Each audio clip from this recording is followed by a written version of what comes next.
lovely presentation. We are all meeting on a good note. Again, markets are at lifetime high, so I think it's a good occasion. Without wasting any time, Nilesh भाई, आप तो foreign जाते हैं तो आप FIS को मिलते हैं, फाइनेंस मिनिस्ट्री से भी बात होती है. So could you give us sense of what the FIS are thinking personally when you talk to them about India at this point of time, or what is happening with the government? Budget भी आगे आ रहा है, discussion चालू रहेंगे. So if you could share some insights into that. So अभी जब FPI से मिलते हैं तो इंडिया के बारे में इंटरेस्ट जरूर है, लेकिन कोई चेक काटेगा ऐसा नहीं लगता. I was recently in US and the feedback they gave about India was slightly disheartening. First, the feedback was India doesn't do lobbying. Our total spend last year on Capitol Hill lobbying was about $600,000. Pakistan spent several tens million dollars, and some countries spend several $100 million. तो हम अपनी lobbying नहीं करेंगे तो outcome क्या निकलेगा? Both India and Brazil got 50% duty, but US Senate passed a recommendation to President कि आप ब्राजील की ड्यूटी कम कर दीजिए. भारत के लिए किसी ने कुछ नहीं किया. लॉबिंग पे पैसा खर्चा करते तो शायद हमारे लिए भी कोई बात करता. सेकंड, वैल्यूएशन कंसर्न है FPI के दिमाग में, एंड इंडियन स्टोरी में इंटरेस्ट है, बट आज का आज चेक कटे ऐसा नहीं लगता. नाउ अगेन FPI अब एक कॉमन गुट नहीं है. There are long only funds, global emerging market funds, sovereign funds, family office, endowment funds, index funds. तो ये एक एलिफेंट की तरह है. 5 ब्लाइंड मैन उसे किसी भी तरह आइडेंटिफाई कर पाएंगे. But limited experience of FPI in Japan, Singapore, US, they are unlikely to cut check right now. Our best estimate is that their intensity will keep on coming down and eventually they'll turn buyer. In terms of budget preparation, मतलब जम के काम हो रहा है. The consultation this time has begun almost a month in advance. Intense consultations are going on. Undoubtedly pro growth message deliver हो रहा है. RBI ने लिबरलाइज किया, सेबी ने किया, फिनमिन कर रही है. सो अनडाउटेबली इस बार का बजट अच्छा आएगा ऐसा लगता है, और इसीलिए मार्केट ऑल टाइम हाई पे पहुंचा है. So FIs are more or less wait and watch mode में है. आशीष भाई, अभी AI इंडिया ने मिस कर दिया है वैसे, बिकॉज जो स्टॉक्स बड़े हैं US में देखो या चाइना में, तो AI स्टॉक्स बड़े हैं and we don't have any play. But the amount of spending which is happening, और ये भी माना जाता है कि जो उससे प्रॉफिटेबल पूल आएगा वो बहुत कम है. तो is this heading towards a bubble? तो उसके बारे में आपका क्या बोलना है? सी डेफिनेटली आई थिंक हमको कपल ऑफ कंपैरिजंस करना चाहिए. जैसे अभी आपने सही बोला कि कभी भी कोई whenever there is a new technology, that new technology will result in productivity gains, it will result in profitability, it might result in higher cash flows. लेकिन स्टॉक मार्केट जो है वो हमेशा रिटर्न ऑन इन्वेस्टेड कैपिटल देखता है. तो कितना productivity gain आएगा, कितना प्रॉफिटेबिलिटी बढ़ेगा, क्या यूज़ केसेस बनेंगे, क्या अपॉर्चुनिटीज़ बनेंगे, वो तो रिटर्न जो बनेगा वो तो न्यूमरेटर में आएगा. लेकिन वो रिटर्न बनाने के लिए डिनोमिनेटर में कैपिटल कितना लग गया, दैट डेफिनेटली मैटर्स. और ऐसा फाइनेंस का तो बेसिक रूल है कि भाई जिस चीज़ में बहुत कैपिटल लगेगा उसका return ultimately it will start to go down. So that is, those are the questions which are being asked. Second thing is that जब एआई का बात करते हैं और एआई से क्या होगा तो इंटरेस्टिंग कंपैरिजन है जैसे इंटरनेट 1999 में internet was the big thing जब इंटरनेट आया तो सबको लगा कि भाई दुनिया का सबसे बड़ा कंपनी सिस्को सिस्टम्स ही होएगा क्योंकि इंटरनेट आएगा तो networking equipment routers cables India में भी वो D-link India Sterlite optical Himachal futuristic so when internet came people thought the winner will B Cisco systems 1999 में अगर अपने को कोई बोलता कि इंटरनेट का winner will be somebody who delivers food to your house internet का winner will be stock brokers internet का winner will be social media internet का winner will be people who process payments you would have found it difficult to imagine तो जितना बड़ा लोग सोचते थे उतना बड़ा उससे ज़्यादा बड़ा बना internet but in a different form and format and the winners will also different from what the market would have actually imagined. So AI will be a big phenomenon. I don't think anybody is questioning that. But whose capital will be productive and whose capital will go down the drain? The productive gains will come in 1 year, 3 year, 5 year or 10 year. We don't know. Who will be the real ultimate beneficiaries or winners? We don't know. और ये हम लोग का बात नहीं है आप US में देखो यूएस में लोग सवाल पूछ रहे हैं यूएस में ओपन एआई और चैट जीपीटी है ओपन एआई क्या बोल रहा है we will capture the whole system we'll capture all microchips data centers matlab we will replace google everything will happen on these ai large language models US के अंदर ही उसका opposite है Anthropic नाम का कंपनी वो बोलता है कि we will do only business to business use cases and we will only work on that so even in US itself one guy is making a small highly focused well directed model and one guy is trying to capture the universe so ultimately it will be questioned and that is why the market is already started to feel nervous about it और उनका market गिरेगा तो हमारे को मतलब आप simple example लीजिए 2023 के स्टार्टिंग में तो किसी को पता ही नहीं सिलिकॉन वैली बैंक कौन है तो हमारा निफ्टी भी 18,900 का 16,600 आ गया so in the short term when markets are bad everything gets correlated US में अगर करेक्शन आएगा तो अपने भी करेक्शन आएगा but India versus global markets beta और कोरिलेशन कम हो रहा है तो वो लोग गिरेगा उतना शायद हम लोग का इस बार इतना नहीं गिरना चाहिए one because our volatility and beta has gone down second we never went up because of AI so we should actually be seen जैसे आजकल लोग बोल रहे we are contra trade correct So it might cause a correction, we may see a correction, but that impact may not be that severe for us. So I think time ही बताएगा AI का क्या होता है आगे. नीलेश भाई आपने you did cover about the Indian rupee depreciating against the dollar, but most of the currencies are appreciated. What is the reason why are we on one side where the rest of the world, the other currencies have appreciated against the dollar? So one, we believe be Indian, buy Chinese. Second, our inflation and productivity is worse compared to our partners. हमारी महंगाई अपने partner से 1-2% ज़्यादा ही रहती है और हमारी productivity उनसे 1-2% कम ही रहती है तो रुपया बेचारा ऊपर कैसे आएगा जब लोग इतनी बड़ी ट्रेड डेफिसिट चलाएंगे और महंगाई और प्रोडक्टिविटी के डिफरेंस में रहेगा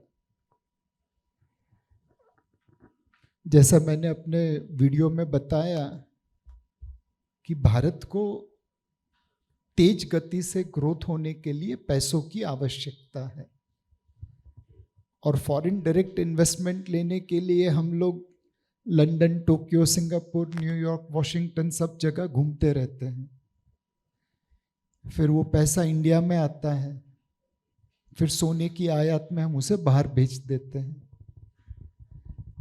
हम एक ऐसे पेशेंट है जिसको अपनी तबीयत बनानी है डॉक्टर ने सिम्टम्स देख के कहा कि भाई ब्लड डोनेशन ले ले हम उस लाइन में खड़े जहाँ पे ब्लड ट्रांसफ्यूजन हो रहा है हम ब्लड डोनेशन कर रहे हैं और फिर आप पूछ रहे हैं संजय भाई कि तबीयत ठीक क्यों नहीं हो रही है लाइन बदल दो तबीयत ठीक हो जाएगी आशीष भाई अभी मार्केट एक साल से तो इनफैक्ट 14 मंथ से कुछ नहीं कर रहा है but lot of individual stocks have corrected a lot, मतलब to the extent of 20, 30, 50% also. अभी वो investors ने क्या करना चाहिए अभी? सी एक ऐसा बोलते हैं ऐसा कि भाई नई तेजी के नए घोड़े, मीनिंग दैट मुझे एक बार अभी अभी 2 दिन पहले टीवी पे मेरे को पूछा कि भाई इंडेक्स तो न्यू हाई बना रहा है लेकिन वो सब शेयर 30-40% डाउन है.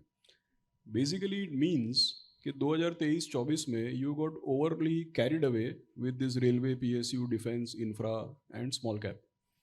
Now market is going up but you can see private sector banks, discretionary consumption, even IT, right. So सब मार्केट में तो ये रोटेशन होएगा. I mean that is basic nature of the market.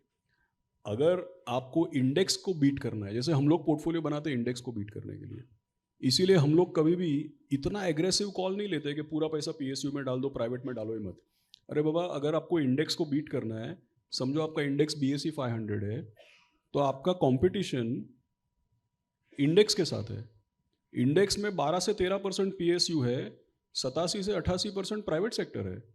तो 2023-24 का हाल देख के आपके पोर्टफोलियो में 50% PSU है, तो 2025-26 में आप अंडर परफॉर्म करेंगे ना, क्योंकि इंडेक्स में तो 12-13% PSU है, आपके पोर्टफोलियो में 60% है.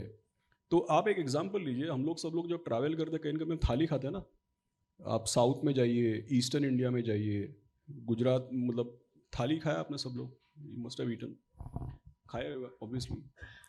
आप जब थाली खाते हैं साउथ इंडिया में, आप समझो, या कोस्टल इंडिया में आप समझो, आप जब थाली खाते हैं, अब विजुअलाइज करो, आंख बंद करके थाली इमेजिन करो. सबसे बीच में, सबसे ज़्यादा मात्रा में थाली के सेंटर में क्या दिखता है आपको? राइस. साइड में कहीं पे अचार, चटनी, बहुत सारे पल्सेस, दाल, सब्जी रहता है. अभी आप विजुअलाइज करो ऐसा थाली जहाँ पे जिस मात्रा में जहाँ पे राइस होना चाहिए, उसी मात्रा में वहाँ पे मैं हरे मिर्च का अचार रखता हूँ, और जिस मात्रा में जहाँ पे अचार होना चाहिए मैं उसी मात्रा में वहाँ पे राइस रखता हूँ. फिर मैं वो थाली खा लेता हूँ. फिर मैं आपको पूछूं, आपको क्या लगता है सर कल क्या होएगा? तो आप क्या जवाब देंगे? आप क्या बोलेंगे? नहीं नहीं, पूना के पानी में अमृत है, कुछ नहीं होएगा तुमको, 2 ग्लास पानी पी लो, क्या बोलेंगे आप? तो ऐसा ही है. क्या हो रहा है कि लोग है ना अपना पोर्टफोलियो में railway, PSU, infrastructure, defence, small cap, वही सब लेके बैठा है, और फिर हमको पूछ रहे हैं ट्रम्प साहब ऐसा करेंगे तो क्या होएगा? अरे भाई, तुम अचार खा के बैठा है. So why I gave example of BSE 500. That is the thali. BSE 500, you may have fallen in love with PSUs. BSE 500 is still 12 to 13% PSU, 87% private. You may be in love with small cap. BSE 500 is still 70% large cap and only 30% small and mid cap. Sorry, maybe like 65% large cap and 35% small and mid cap. Something like in that vicinity. You may be in love with railway, defense and infrastructure. BSE 500 is still 60-70% banks, IT, consumer companies, industrial companies. तो मतलब आप अगर rice के जगह में अचार खाएंगे, अचार के जगह में राइस खाएंगे और फिर मार्केट का चिंता करेंगे, there is no point. The market is the index. Diet में हम बैलेंस का बात करते हैं. क्रिकेट का टीम, आप एक लास्ट एग्जांपल देता हूं, आप समझो अपना मैच है, आपने देखा जितना भी T20 मैच है, सब T20 मैच का जो क्रिकेट का टीम होता है, आप मेरे को बताओ, सब में 5 से 6 बैट्समैन, 2 से 3 ऑलराउंडर, 3 से 4 बॉलर, और विकेट कीपर हमेशा अच्छा बैट्समैन होता है. ऐसे होता है ना. अभी समझो हम लोग को टीम बनाने का, मैं संजय भाई को बोलते सर अपना तो मैच वानखेड़े में है, वानखेड़े में आप मालूम है अंटर पंटर सब लोग 200 रन मार देते हैं. अपन एक काम करते हैं, अपन टॉस जीतेंगे, बैटिंग लेंगे, तो अपन 9 बैट्समैन लेके जाते हैं. टीम बना लिया हमने. अभी वो मैच के पहले वो होता है ना प्रेस कॉन्फ्रेंस, तो आप बोलेगे बताओ टीम, मैं बोलेगा कि हम लोग तो मैच जीत के, मतलब टॉस जीत के बैटिंग लेने वाले, हम लोग 9 बैट्समैन ले लिए, हम ही लोग सामने वाले को 400 रन ठोक देंगे पहले. क्या विचार है आपका? क्या लगता है आपको? आप मेरे को बताओ क्या होएगा? टू कट इट शॉर्ट, सबसे पहले क्या होएगा? ऐसा तुम जाएगा ना मैदान में, सबसे पहले तो टॉस हारेगा, तो सामने वाला बैटिंग लेगा, तो सामने वाला तुमको 500 मार देगा, फिर बचा क्या बात करने को? तो बेटा मैच तो होएगा नहीं, खाली टॉस होएगा. करेक्ट. सो क्रिकेट का टीम में भी ऐसा सोच के कोई टीम बनाता है कि हम लोग टॉस जीतेगा, हमारा बैट्समैन 400 मारेगा, सामने वाले का बॉलर फेल हो जाएगा, ऐसा सब सोच के कोई टीम बनाता है क्या? नहीं ना. टीम में बैलेंस का बात करते हैं, डाइट में बैलेंस का बात करते हैं. तो पोर्टफोलियो बनाने के टाइम क्या हो जाता है फिर? Portfolio should also be balance, no? Your portfolio should have some basic construct.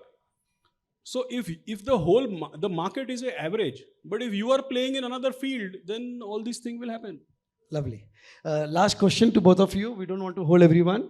Nilesh भाई, आपने चाइना के बारे में तो बताया कि of course we have to get inspired by China, but emerging markets as a basket वो भी attractive लग रहा है, तो should one look at investing there और कैसे invest कर सकते हैं?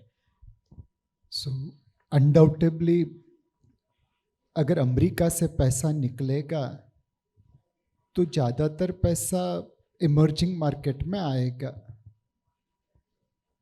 एक नॉर्मल साइकिल चलती है, कभी अमेरिका ऊपर, कभी इमर्जिंग मार्केट ऊपर, कभी इमर्जिंग मार्केट नीचे, अमेरिका ऊपर.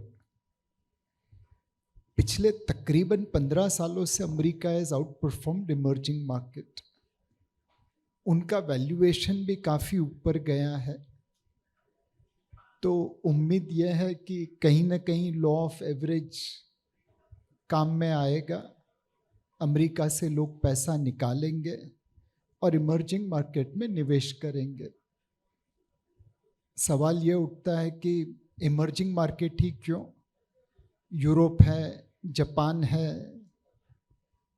तो एक लैरी समर्स करके अमेरिकन ट्रेजरी सेक्रेटरी थे, उनको किसी ने डॉलर के बारे में पूछा कि ये डी-डॉलराइजेशन हो रहा है, तो उन्होंने बहुत अच्छा जवाब दिया कि look, Japan is hospital, everyone is very old. China is jail. Interpol के चीफ चाइनीज ओरिजिन के थे, वो अपने मुल्क वापस गए, चाइना ने उन्हें उठा के जेल में डाल दिया. 6 महीने तक इंटरपोल अपने चीफ को ढूंढती रही. 6 महीने बाद चाइना ने कहा कि उसको हमने जेल में डाल दिया है. Japan is hospital, China is jail and Europe is a museum. सब कुछ 100 साल पुराना ही है. आप यूके चले जाओ, म्यूजियम छोड़ो, रास्ते में भी सब चीज 100 साल पुरानी दिखती है. बट लैरी समर्स ने इमर्जिंग मार्केट के बारे में कुछ नहीं कहा. तो हो सकता है कि निवेशक का पैसा इमर्जिंग मार्केट में आए और जो 15 साल से अमेरिका से अंडर परफॉर्मेंस है वह कैचअप हो जाए. ग्रोथ है, गवर्नेंस भी है. तो emerging market should be part of your portfolio. And the best way to invest either via your LRS is to invest in Global Emerging Market Fund. And आपने मौका दिया है तो चौका मारना पड़ेगा. Kotak has a Global Emerging Market Fund. लोग समझ गए. बढ़िया. नीलेश भाई ने बताया गोल्ड में डालना चाहिए as long as the central banks are buying, but वो फिर वो टाइमिंग करना पड़ता है, कब डालना कब निकालना. सो एक अच्छी अपने पास कैटेगरी है मल्टी एसेट, जहाँ पर अलग अलग एसेट क्लास ले सकते हैं. So what should be the ideal, किसी का क्वेश्चन था मुझे कि what is the ideal combination of debt, equity, gold, silver, international और multi asset would fit that. तो उसके बारे में थोड़ा बताइए. See, basically multi-asset funds have 2 or 3 roles. First is that कि जैसा नीलेश भाई ने भी बताया कि आजकल डेट में कोई बहुत ज़्यादा पैसा डाल नहीं रहा बिकॉज ऑफ यील्ड भी कम है, टैक्स का भी प्रॉब्लम है. तो जिस तरीके से हम लोग मल्टी एसेट फंड कंस्ट्रक्ट करते हैं, समझो 25-30% इक्विटी में लगता है, 15-20% गोल्ड में लगता है और 50 से 55% डेट में लगता है. तो ये कंस्ट्रक्ट का ब्यूटी क्या है कि 25-30% इक्विटी में रखने से बाकी का 70% जो गोल्ड और डेट है उसका भी टैक्सेशन कम हो जाता है, क्योंकि 2 साल होल्ड करने में 12.5 होता है. So one benefit is to do fixed income investment but in a tax sheltered fashion. That is one, clearly. Second is कि भाई फिक्स्ड इनकम में पैसा डालेंगे तो किधर डालेंगे? देखिए, हाई रिटर्न देने वाले चीज़ों की कोई कमी नहीं है. मतलब there are equity funds and equity funds. So there is no dearth of options which can give you high returns, but there is a shortage of options which can give you. मैं options मतलब FNO वाले option का बात नहीं कर रहा हूँ. Just let me clarify. There are enough options which will give you high returns, but there are not enough investment options which will give you consistently 8, 9, 10% kind of returns. So that is the second use where multi-asset funds are very useful. Third is that there are many people who are not die hard equity investors. मतलब हम लोग कितना भी behaviour वगैरह का बात करें, ultimately 1 साल रिटर्न नहीं बनेगा तो पीपल फील अनकंफर्टेबल. ऊपर के लेवल से 15-20% गिरेगा तो people don't feel comfortable. So then they should have less equity, may be have 50% equity and put the rest in debt and gold. So what will happen? It will give you equity participation, and it will give you downside protection because gold से volatility आपका कम होएगा. So there are multi-purpose or multiple uses of having a multi-asset fund. It can be tax efficient way of investing in debt and gold. It can be a replacement for fixed income because there are certain multi-asset funds which are just trying to beat fixed income by 2-3%. It can be a low volatility way of doing equity participation. So in multiple of these uses, multi-asset funds have taken a good space in the industry. एक multi asset allocation के बारे में बात बताऊं तो अगर आप लोग अपने आप को दुर्योधन मान ले, अगर आप लोग दुर्योधन मान ले तो मल्टी एसेट एलोकेशन फंड आपके लिए शकुनी है. दुर्योधन को चौसर खेलना आता नहीं था और युधिष्ठिर से उसे राज्य लेना था, तो उसने क्या किया? डेलीगेशन किया शकुनी को, तू सबसे अच्छा खिलाड़ी है, तू मेरे लिए खेल. चौसर की तरह ही एसेट एलोकेशन का खेल है. अगर आप खेल सकते हैं तो जरूर आप करिए, बट अगर आप नहीं कर सकते हैं तो फंड मैनेजर को वो दायित्व दे दीजिए. वह डिवाइड करता रहेगा डेट, इक्विटी, प्रेशियस मेटल में. और आशीष ने जैसे बताया वैसे टैक्स भी इफिशिएंट है. तो दुर्योधन जैसा आदमी भी शकुनी को रख के चौसर की गेम जीत गया. कृष्ण भगवान साथ में थे फिर भी पांडव चौसर की गेम हार गए. तो एसेट एलोकेशन फंड में हमें कृष्णा से थोड़ी लड़ना है,